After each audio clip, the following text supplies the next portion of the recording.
the name United Nations was coined by United States President Franklin D. Roosevelt and was used in the Declaration by United Nations of January 1942 during the Second World War, when representatives of 26 nations pledged their governments to continue fighting together against what they called the Axis powers.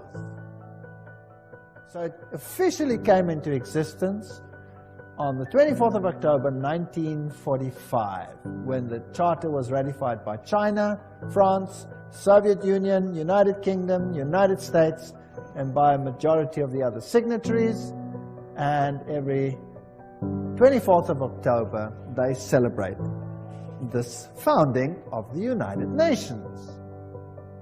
Helga Hess, he became the acting Secretary General of the establishment of the United Nations. The April 16, 1945 issue of Time magazine called him one of the State Department's brighter young men.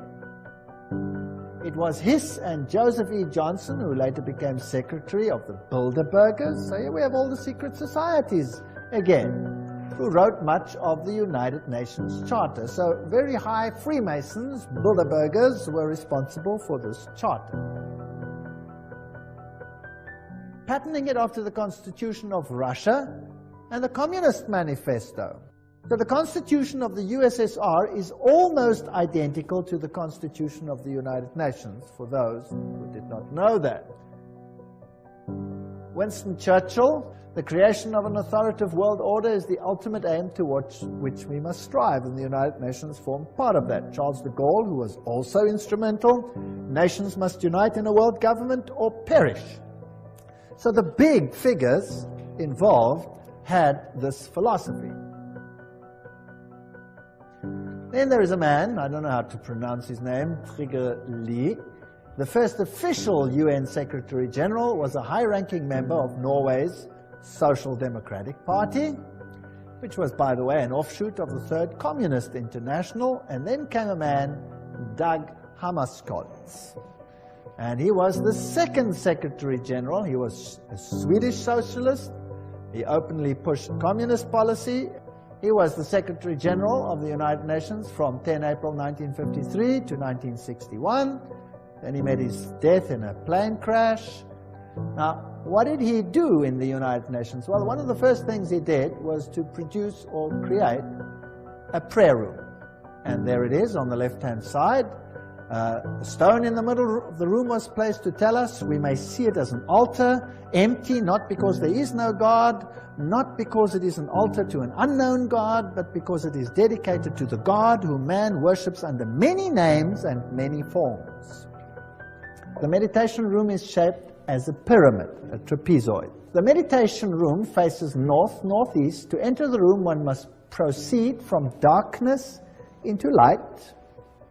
Indeed, the middle order of the Satanic Brotherhood is called the Order of the Trapezoid.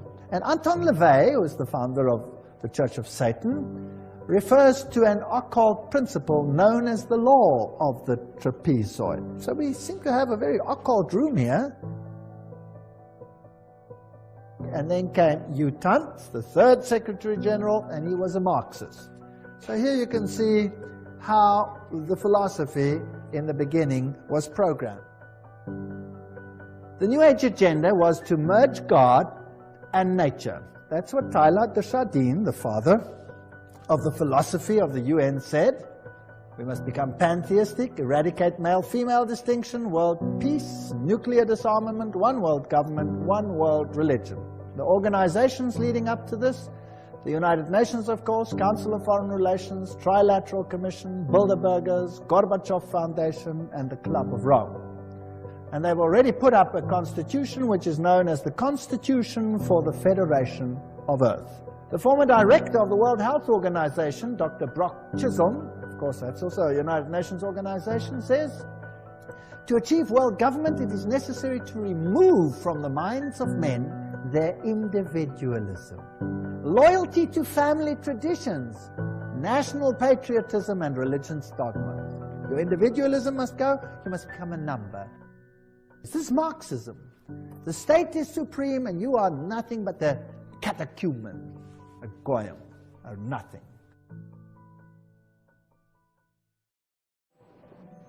UNESCO is the sub-organization of the United Nations. Julian Huxley is the former director of UNESCO. He was Humanist of the Year. He's a theistic philosopher, member of the Communistic Colonial Bureau of British Fabian Society, and signer of the Humanist Manifesto too. Niebuhr is UNESCO's co-founder, and he signed CIECOS. What is CIECOS? These are the founders.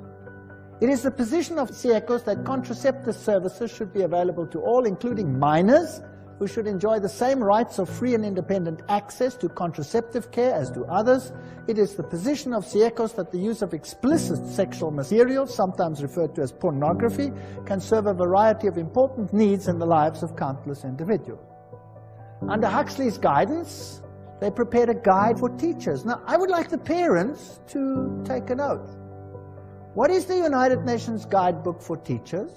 In the classroom with children under 13 years of age, before the child enters school, his mind has already been profoundly marked, often injuriously by earlier influences, first gained, however dimly, in the home.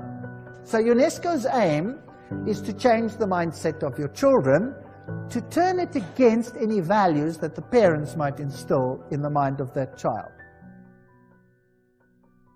On page 8, the teacher is told, the kindergarten or infant school has a significant part to play in the child's education. Now we have sex ed in kindergarten. This week, hundreds of outraged parents showed up at a school board meeting in Helena, Montana, carrying signs upset about the school district's plans for a new sex ed curriculum. Again, starting with kids as young as 5, teaching them about body parts, proper terms. Here's a few of them: penis, vagina, nipples, testicles. For a 5-year-old, and you move on to 1st grade, taught about same-sex love. 5th grade, options for sex, including anal penetration. That's a 10-year-old. Guess when kids go to school in England? Age 3. And on the phone, a parent in the district, Brian Ackerman, has 3 young daughters. What, a 1st grader, 3rd grader? You're going to have a kindergartner next year. Brian, your reaction to think that your little girls might be taught this, especially your youngest, who's going to be a kindergartner soon? You know, right now my reaction, Mike, is I guess it's the lack of somebody that stepped up and said the age appropriateness of this has been established by X, and X's qualifications are. More so right now it seems that the material has been introduced and the people that brought the curriculum together as a group decided, well, at this point it's age appropriate, and we really haven't seen where that age appropriateness comes from. You know, what's the impetus, what's the driving factor, who decides this, when did they decide it, and how did they decide it? Right. Well, let's ask Dr. Bruce Messinger. Bruce, seems to be a big question here. Who's deciding age appropriateness? Did you have parents involved as you were putting together this curriculum? Our process was that, as a part of the revamping of the curriculum, is that we looked at what we had in place presently, looked at our practices within the district, and we also looked at national guidelines, national health standards, looked at the guidelines for sexual education, which were developed by a diverse set of organizations, and also looked at the American Academy of Pediatrics advice they would give on what would be age or developmentally appropriate to be introduced to children at different stages from elementary through middle school and high school. So we took guidance from that, as well as committee members that were pretty representative. Some included parents, yes. Okay, Brian, there was the answer for you. A lot of different sources. Is that good enough for you, or not specific enough? Right now it's not specific enough. Okay. I would like to see someone at some point step up and say, this is the group that established it.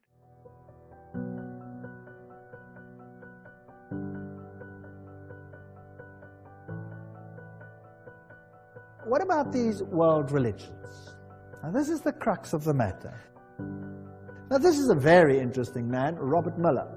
He's the former Assistant Secretary General to the United Nations. He wrote, "We must move as quickly as possible to a one-world government, a one-world religion, under a one-world leader." Robert Miller writes, "The underlying philosophy upon which the Robert Miller School is based will be found in the teachings set forth in the books of Alice A. Bailey." So the philosophy is based on Luciferian channeled writings preparing for the coming of Lucifer. no human force will ever be able to destroy the United Nations. For the United Nations is not a mere building or a mere idea. It is not a man-made creation. This is Robert Miller speaking, former Under-Secretary General of the United Nations. If it wasn't man-made, then who made it? At his choice hour, the Absolute Supreme will ring his own victory bell here on earth through the loving and serving heart of the United Nations.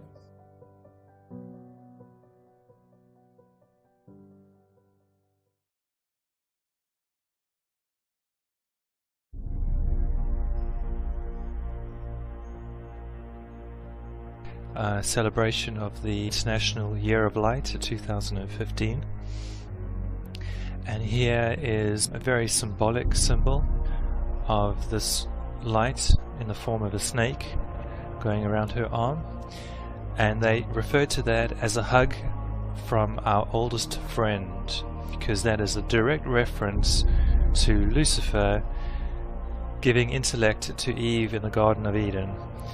And they're calling him an old friend, and there's some iconography of Lucifer, the snake, deceiving Eve and giving her the knowledge of good and evil.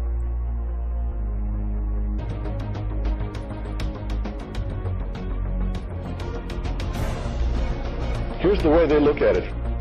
Adam and Eve were held prisoner in the Garden of Eden by an unjust, cruel, and vindictive God, until Lucifer, through his agent Satan, set man free from this garden by giving him the gift of intellect.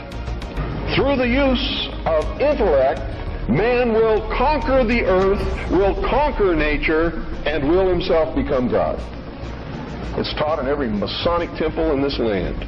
Every secret brotherhood, every secret society, every mystical temple, every occult organization teaches the Luciferian philosophy.